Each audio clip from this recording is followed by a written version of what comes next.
everybody. Y'all look good. I hope y'all feel as good as you look. All right, we're gonna go ahead and get started. So, how are we gonna start this out? Well, we're gonna have some panel discussion.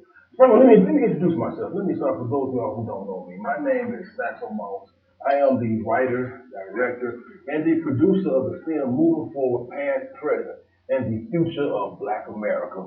And basically, this is a solution-based film, and it deals with a whole lot of cultural issues as it relates to the social climate that we're in. So tonight, we want to have a solution-based conversation on how we're going to combat and resolve some of the things that our community is in. And this is Black History Month. This is my favorite month right here.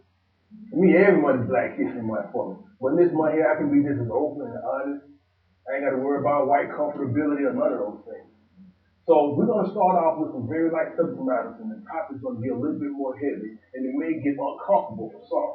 So with this discussion that we're having, I'm going to try, I do a lot of talking, but so I'm going to try to stay out the conversation as much as possible, and I'm going to let you, the crowd, if y'all have any type of question that relates to the subject matter, you can come to the microphone, and you can you can voice your concern, you can come with a solution, whatever it is that you want to say. So everything is open. Now, I got two segments of this film that I'm going to show. And then in between the film segments, I'm going to give my commentary.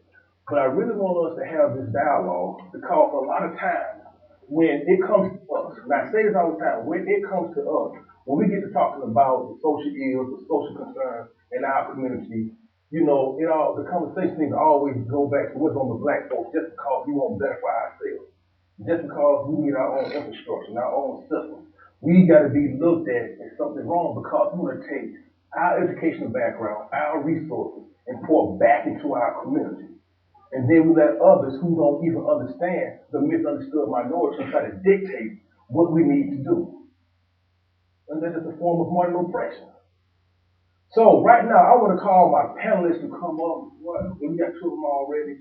We got one here. I want y'all to come up. And I'm going to allow them to introduce themselves. While we're on Tony here, let me just go ahead and just really go more to depth about this film. For those of you all who are here locally, tonight at the Family Theater, at 6 o'clock, they're going to be showing the first half of the film, 30-minute segment, dealing with ancient African history. So I want you all to come out if you get a chance so that we can sit and watch this film because a lot of times that when we have these conversations about our history, the conversation always starts off with us being slaves. But that's not always the case. But what was the case before we came to this country, and I came before we were kidnapped and drugged over here? What was our history? And then a lot of times that we can really get to the root cause of our problems because we never try to go back in history and do a diagnosis of what's wrong. And we try to install, then historians try to make it seem like just because we want to talk about the things in the past, that it has no effect today. But last time I done history reveal on how we got to the point to where we're at right now. Okay. Y'all talk to me. I'm going to go in there and looking at the kind of shit. Y'all understand me like that? Y'all might not fall, okay? No, I'm used to it. Yeah, so I really want to have an open conversation with you all because I had a conversation, well, not just a conversation, but I saw some things to the film that was when these conversations get uncomfortable, it gets people to talk. So it's a truth that makes you mad and angry to the point that it provokes you to goodness to where you want to do something. That's the kind of truth. So let me stop talking. I can do a whole lot of talking. I want to give the floor to the panelists, and I guess I'll start from. Well, let's start from over to my right. Enough. I'm gonna give y'all a chance to introduce ourselves, and then we'll go ahead and get off into the conversation. Ladies first. Good afternoon. I am Sharon Spence. I am an administrator on the campus of Auburn University. And this is a topic of discussion that's very interesting to me, especially when we get to one of the topics that we're going to discuss for as HBCU versus PWI, because I am one that began at HBCU. However, I graduated from a PWI. So that's going to be a very interesting topic as to why I chose to take that particular avenue.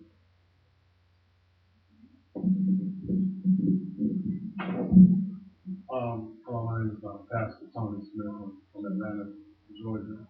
I'm here in support of liberation of our people and freedom from a lot of the dogma we've been taught to our oppressors' religion. And it's kind of kept us kind of hindered and hampered from trying to move ourselves forward and trying to liberate ourselves and trying to establish our own. I'm a believer in education, preservation, medication, funding of our own people, and not asking the oppressor to give us grants and funds and ideas or giving them to sign off on anything for us. It's time for us to establish our own and make our own. When we see our oppressor, it's not to ask him, it's to tell him, we leaving. I'm gonna go asking the white man marching, buying construction paper, newspapers, and writing, man making money, and flying up in planes and buying his gas, to rally up to raise $1 million and we leave and do nothing. It's time for our people to own and to control our own, and we should be governed by our own. The white man, he's governed himself, us, and other people. He's done a piss poor job. It's time for us to take back. And also, I'm an introvert.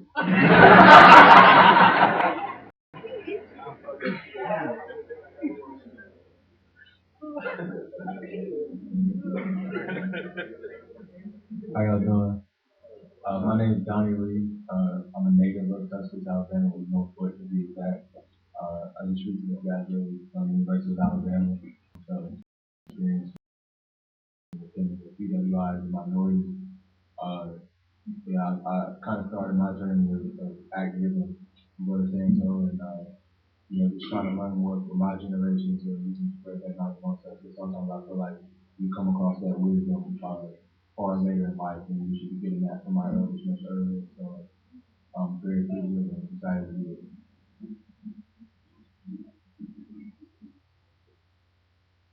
Hello, my name is Shahara Sutton, and I'm from Tuscaloosa, Alabama, and I'm just here on the topic to learn something from everybody, and hopefully teach somebody else something.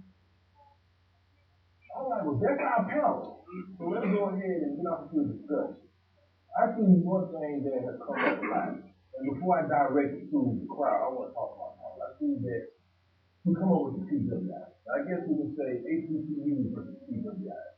There is a lot of controversy with HBCUs and PWI as it relates to the social climate that we're in, how HBCUs not being funded, how people are looked at differently from an HBCU versus a PWI. But let me just start the conversation with you guys.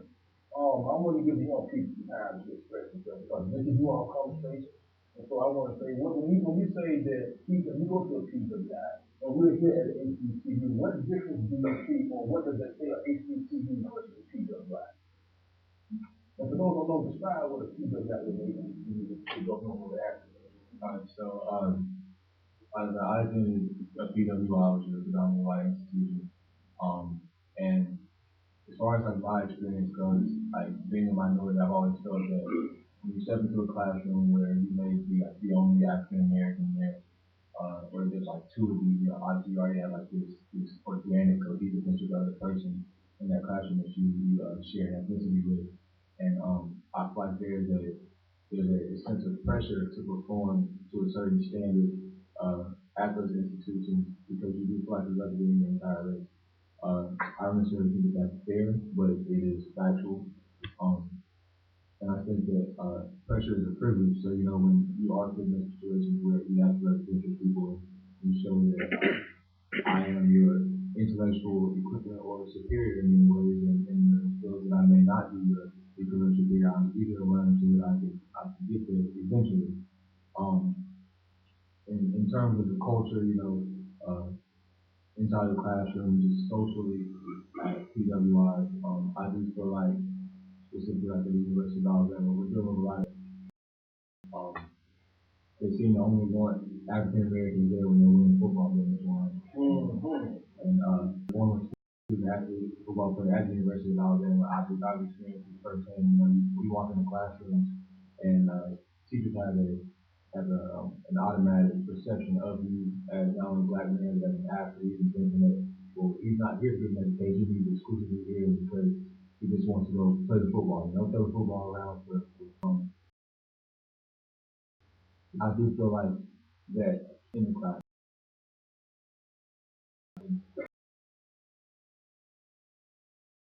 our culture seems to perpetuate the stereotype that we're only good at sports and entertainment. I actually attended two PWIs, the University of Florida as well as the University of Alabama. And I vividly, my freshman year at the University of Florida, a lady was in the classroom and said that, well, how can you say that black people are being oppressed when you guys make millions of dollars rapping and singing, playing football, playing basketball, and doing comedy? And I asked her, do you not realize that everything you just said in reference is entertainment, and that my life is not based solely on entertaining you and your people. My life is not based on allowing you to appropriate my culture. And I do feel that that's huge. In terms of the divisiveness between people who attend HBCUs and people who attend PWIs, I think personally it is of utmost importance for people who attend PWIs to understand that without HBCUs there would be no opportunity for you to have higher learning, because that's where our people started in school first. And we have to come together and appreciate both forms of education and appreciate the desire to gain knowledge from both sides. Anybody else want to add to the conversation of how with PWI?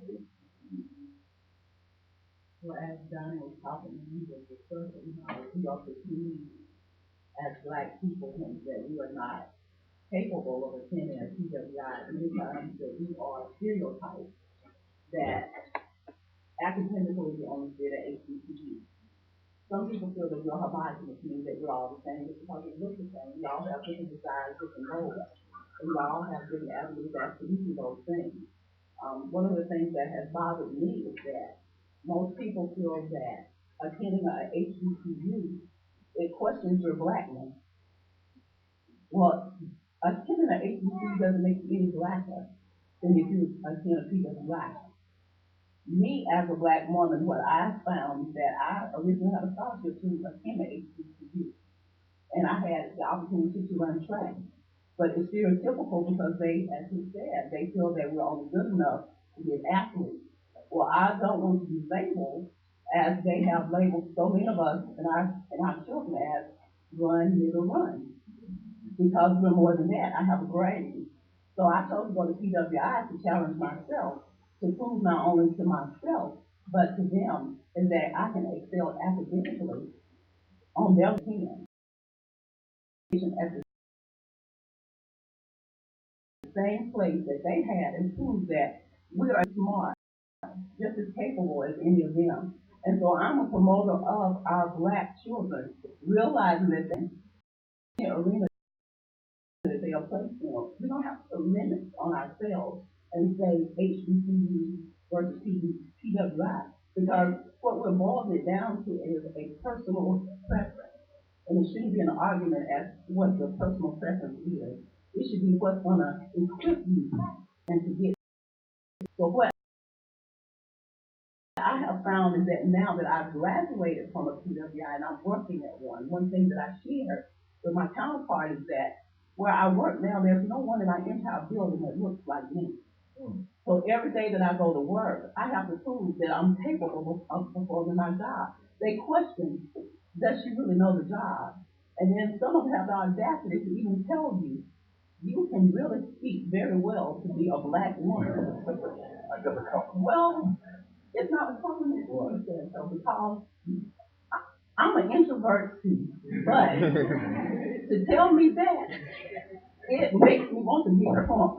Because that's offensive to me, just because of the color of my skin and that I can use correct grammar. And it surprises me. I'm an educated woman, not just an educated black woman. So I'm what you consider a double minority. I'm black and I'm female. But I tell you this is that I'm educated.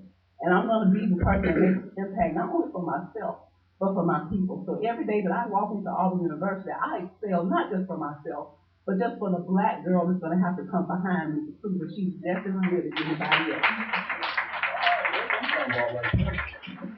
You know, I'm glad you brought it up how you said that, you know, you can speak well for a black woman, and they take that, it's like it's a good thing, or saying that that's a compliment to us, which it isn't. Because I really hate when we use that expression, that I'm a strong black man, I'm a strong black man because it almost puts us into perspective that we are naturally born weak and we have to prove to be strong. Like you said, just to be a strong person just in general. And it's like in this system right here, it's like we always have to prove ourselves. But let me ask you this. Why is it that or some of the differences that y'all both have been to HBCU and CWI? I mean, why is you think that it's found up on with us? Why is that? Yeah, HBCU or they because most times because I have seen situations where if one mark on that application looking for a job that came from the HBCU, sometimes we look at it as being a material education that you didn't get from a CWI. And I heard some say that.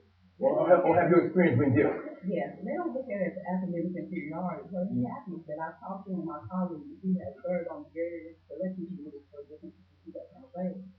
And I have asked her, did you ever try to seek out qualified black candidates? And she has. And what has happened in two different instances is that we have one graduate from the HBCU who looked very well on paper with all of her credentials. But when she was given the interview, she could not be articulate. And then she showed up for the interview looking for someone to be going to the next party down the street. So we don't take pride in how we present ourselves. It's okay for us to buy into our culture, but then we have to realize that we have to be presentable when we enter the professional arena. Another instance is that there was a graduate from an HBCU who was a millennial. She was hired for the position, but the entire time during her training session, she had her cell phone and she wanted to text in the midst of that. So it's not that they feel that you're academically inferior. They give you the opportunity to perform the job well. It's that once you get the opportunity to walk through the door, we cannot close the deal because we don't present ourselves well. Not all of us, but a lot of us do. And that has to do with the changing of times because in my time, we dress and we carry ourselves a different way. But in today's society, our young people now, the large majority of them, they're in the microwave age. They're going to quick, fast, and in a hurry. And I know this because I have a 25-year-old, and you think things are supposed to just pop up, and you don't just work for it. So sometimes as millennials, they don't want to work for the ultimate goal. They think it's just going to pop up, but it's not. Because here I am at the age I am just now really getting to where I've always wanted to be to make a difference.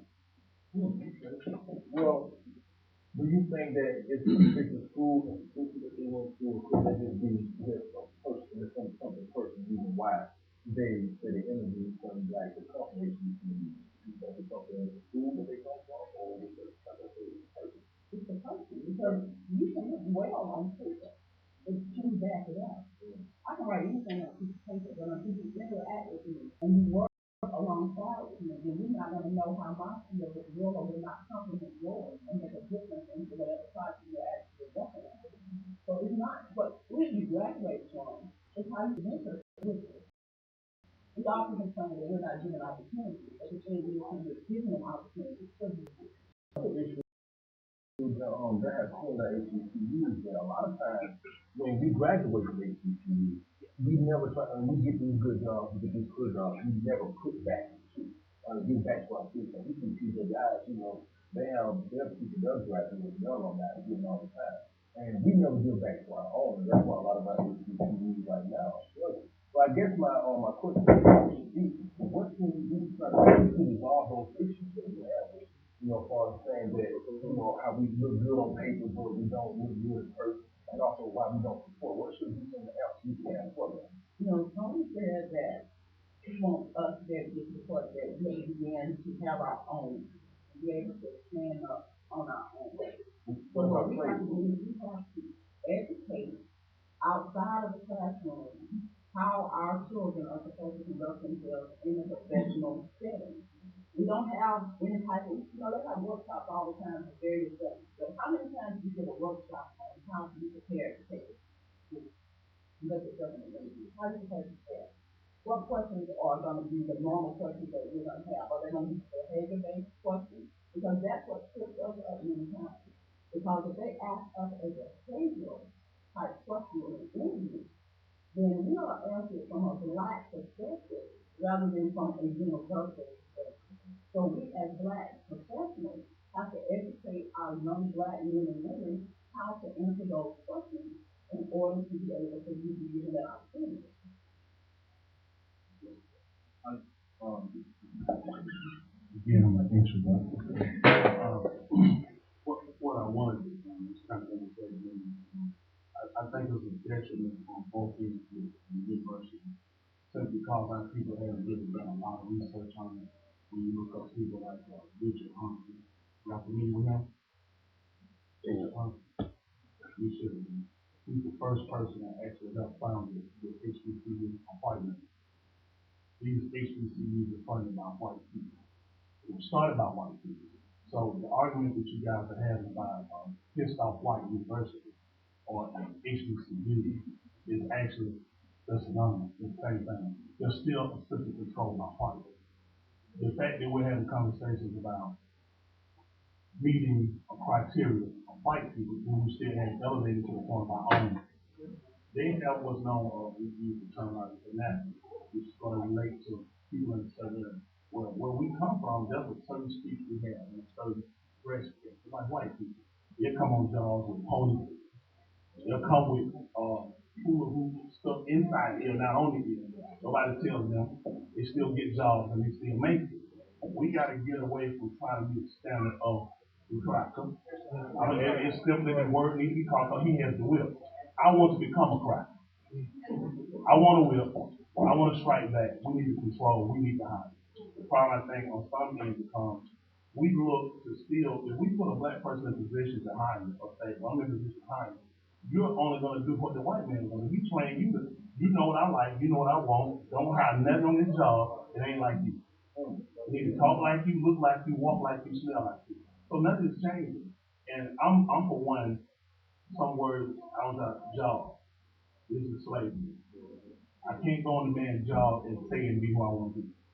I own several businesses and operate the business. There's a certain way you operate on my business because I own the business. I'm going on his business trying to be myself and proactive about myself. He's not going to allow it. We have got to get to owning, having our own. Stop saying we're as smart. To compete with him is for me to outbark a dog. I'm not trying to be a dog, so I ain't going to beat no dog party. I'm not trying to be a cat, so I ain't going to climb no tree. We got to get that out of our mind of trying to be like the crowd.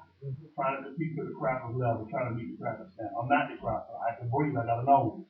I'm not the crowd. I have a hair, so I get reception. He has something that blocks wind. I got something ready. I can talk like crazy. And I got to get back to that knowledge. And I got to realize there's a separation. One of their own great whites, Simmons by name, even wrote concerning the Constitution. William Simmons, Lord, always got a Lord on the ruler. Even wrote about their Constitution and how the Constitution was a covenant with him. It was agreed with this when their own white covenant. None of these things they are for. We have to really get to establishing our own, learning who we are, what's our connection with as a name. We got this name Afro-American. You can't, I'm not named by my hair. Grant is not named by his hair. We got to get away from color. Black is a color. Legally, the legal term black means it doesn't exist. So when you go to court and you say you as a black man, black woman, you know what the legal term like black means something colorful. It means something that's not real. So if we use terminology, we go into places to be educated, but they still got the same program of us. They limit us. Because we're using words that when you talk to them in a courtroom, they're like she said, like, on an interview, I'm in a courtroom saying, Your Honor, I am a black man. I'm saying, man, you just told me you're not a real man. Legally, that's what you just told me. You're not a real man.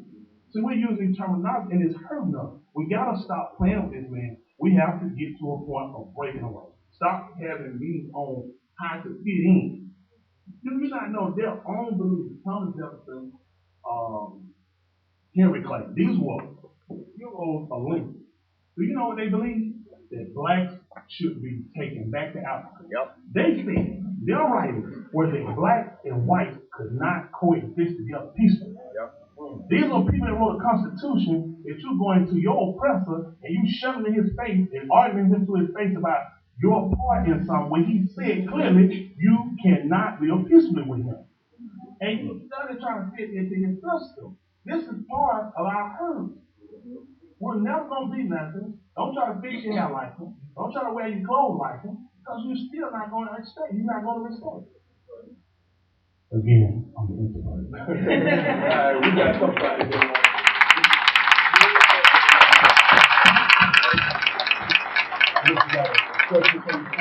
You go ahead and do that. My name is Linda Lee, and Don is actually my oldest son. And one thing I have instilled in him all his life is the fact that he has have always given him high expectations. I have high expectations for him, and the higher he goes, the higher I push the bar. But I want to make a couple comments. This is not to challenge any person, anybody, because that's just who I am, being direct. My first comment is that I think you refer to yourself as a minority. Don't minority me and don't marginalize me. I'm a black woman. And I can tell you, I am from an Irish African American community. Most of you have never heard of it. Hatchet Alabama. What is it called? Hatchet Alabama. It's an Irish African American community. Now, we've had different types of races and nationalities moving in since, but that's what I grew up in. So what I heard from the predominantly white side of the family. Even though we loved our culture, there was no mistake. My grandfather loved me, my aunts loved me, and my mama aunts loved me, but they made it clear not to go to HBC. Do not go to the Historical Black College, because I would not get the opportunities that I deserve in life. Now, whether it was right or wrong, it helped me to be the person I need to be where I am today. I'm a doctoral candidate. I have 3 masters. I retired from the military 30 years in 2015. And I'm not stopping now. My dissertation is on intergenerational issues, and I'm primarily concerned with the maternal parents. Because women, we got to take responsibility. Can't nobody teach our children how to go out and get a job and be a man. But I know you can't teach them to be a man in the sense of a man, but you can teach them responsibility and that there are no limitations. Have high expectations of them. And although my family was telling me to go to predominantly white school, they made sure I understood one thing. The best 2 things I got going for me is being black and being a woman. All right. Thank you, Ms. Lee, for that comment. I want to go ahead and get to a segment of film. And this segment is about to go into the general discussion of white supremacy. I think that a lot of times we think that white supremacy is about disliking white people, but that's not the case. We're talking about the system and those who are in control of all the resources and everything that we need to sustain our living, and how certain people are really marginalized to not get control and access to these resources. So I want to say without someone coming to that. Mass incarceration, low life, intervention in schools. Recently there's some high school who showed that showing how the schools are segregated. You can see the violence, how the schools are violent, the voting rights. I mean, it's obvious at this point, just 3 months ago, Joe Biden was trying to shut down his other license office in several small counties, which we call the problem when it comes to voting. So it's modern day Jim Crow is still here. It's just in a form that is not as easy to see as it was back in the day in the 60s.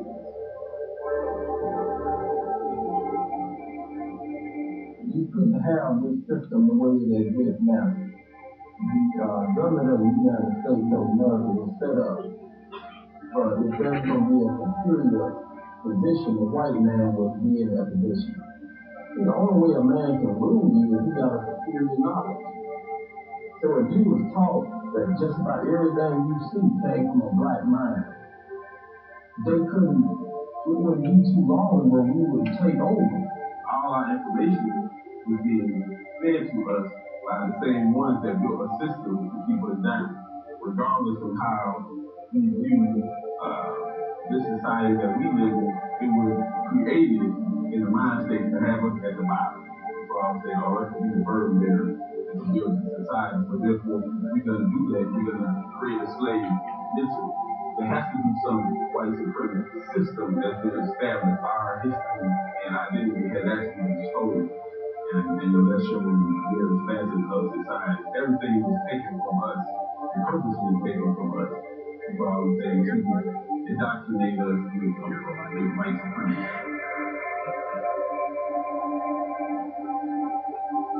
White supremacy is me being a teacher in the classroom and marginalizing and slowing down that black boy who came to school knowing his name was ABC because his white boy not know it. I'm gonna slow him, I'm gonna slow the black boy down to make the white boy feel like they're all on the same plane.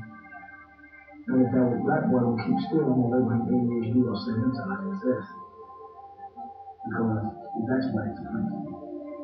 It's making certain that at all costs, we will maintain the white image. We maintain if you think about the best, think about the quickest, the fastest, the lightest as far as that image is a person, unfortunately, not unfortunately, but a person that is white. He's a physician of supremacy. He's in power. He is the authority. He makes the laws. He writes the laws. So, white supremacy is where America thrives off of. Because everybody is under her. We have to go to America and white people are everything.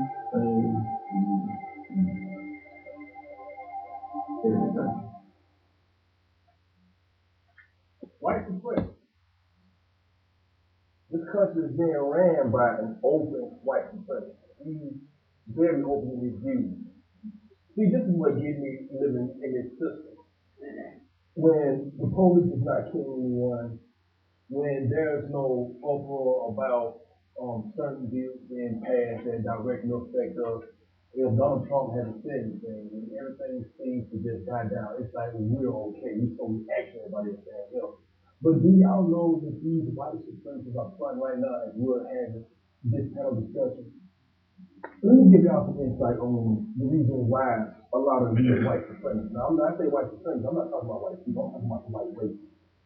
And I don't know if you all know this or not, and I said this at one of the screens, and I also had a conversation with some of our fellow members. You gotta understand that these white supremacists, they are disappearing naturally. It's nothing that we're doing to them, it's nothing that, just in the food, they are just dying off naturally. They're not reproducing. See, they use a lot of coded language that we don't understand. They'll come and say that they're racist discrimination. These are conversations that they're having behind closed doors. This is what they're saying. When they're not among us, they're like, what are we going to do to try to preserve our race and to keep going? See, they say that the Western man, that his sperm count is being lowered. He's not reproducing. And I'm looking like, blacks been popping out babies left and right. We're not having any problems. So I'm trying to do with this Western man. Then I started looking and saying it was those of French, Australia, Italian, and all of these different European people. And what they're saying, and then when I actually went and started digging, doing some research, I really started looking, and I found from some of these other researchers, these people who actually study, the human body, what it is the white man inside this trend. And see what's happening is called the global warming. That's what's happening.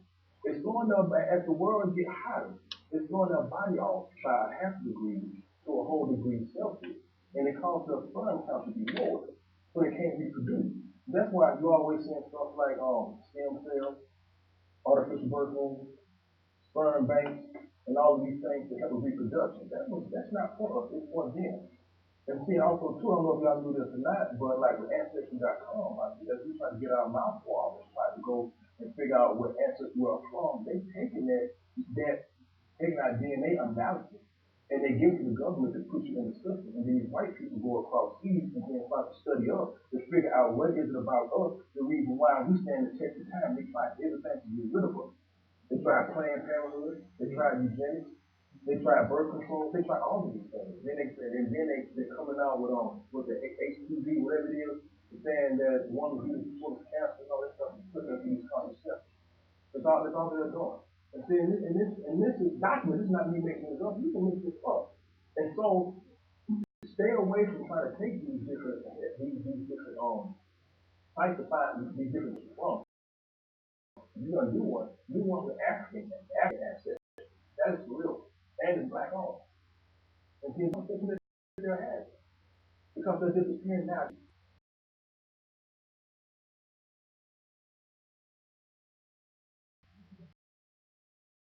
We black people are spiritual. And we understand that when we line up with God, we line up with nature and things, when we don't act in accordance to nature, then it throws nature off. It's just like we get a virus, we get sick, we get cold, what happens? Detox, the biomass detox, so up, we get sick, it's not cold, whatever. Bowel movement. It Donald Trump, his people are going around chanting, we will not be replaced. Niggas and Jews, all that, they're trying to say that we're not be replaced, we can't be replaced. And they set up policies and laws that's going to make, when they become the minority, then they're going to make sure that they keep control of all the resources and money, while we get the majority. And they're fearless, they just can't understand it. It's reality. There's something about it what they just don't understand that they don't have and they don't possess. And they try to study and figure out why. So, I just want to open it up to anybody. What do you all think about this system, white system we're working in? My thing is, we understand what this system is and why they're so angry and why they're so mad. But how do we work on the outside of this system? We got to have our own. What is quiet in here? Somebody got me in the face. Take it to my panel. Oh, somebody said, okay, come to the microphone. Introduce yourself and go ahead. You got a question or do you have a statement? Okay. Hello, everyone. I am Mariah, a senior here at Gilman College, majoring in psychology. I'm pretty nervous to make this statement, but I'm just going to go ahead and go out and say it. I feel like, speaking of white supremacists, this is a good, well, I don't say program, but I feel that. I'm nervous too.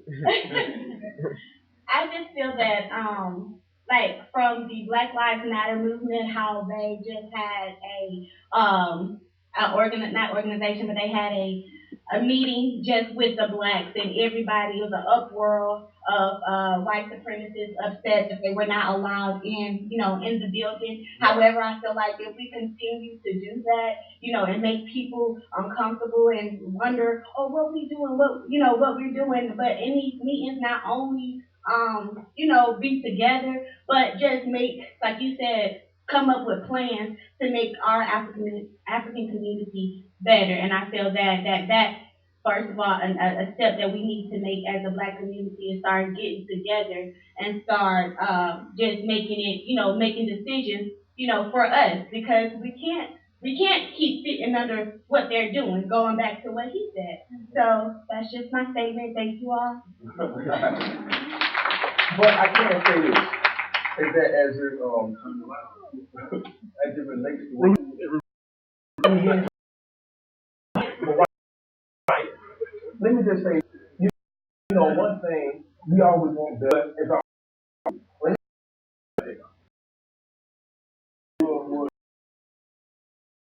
respect you millennials so much because y'all fearless and you're active and not reactionary. Because y'all need generals to help with trying to do to guide you what you're doing. But the thing about it, you love it so much that you'll die for it. You love it so much that you study. Because like me myself, I don't study black people. I know I study white people. Like, I see these people read. They do the same thing with us. I want to understand what's in their minds. And it's so strange, I just can't really figure out how to work outside of the system. But one thing I have to understand, they got to be in our hearts. Are you going to die for it? Because all of our leaders believe in our people, but it seems like we never carried on what they have done because the movement died with the leaders. They have always, they killed Dr. King. They forced Stokely Carmichael to exile. After the day, she fell out the movement. And then you had Marcus Garvey. They forced him out of the country. And Malcolm X, they took him out. You had all of our great leaders that believed strong what they did, and they knew that their end was going to come, but they didn't fear that because they loved their people that much. That's the thing about it. Do we love our people that much that we are willing to die for the reason? Because the benefit is not going to come in our time. It's going to come 30, 40, 50, 60 years on the line. And I say this all the time. I don't want to historians look back in our time and be like, how come those people didn't do something to change their life in their situation? That's what I'm going to avoid. And I'll be the first to say, I put my life on the line for my people. I love my people just. I don't care about any of that, what they said. I don't care about, the opposition, being marginalized. Big Black America, it was hard. I'm not drinking, so it's hard. So anyway, I'm going to go with Cloud County. What are some of y'all thoughts?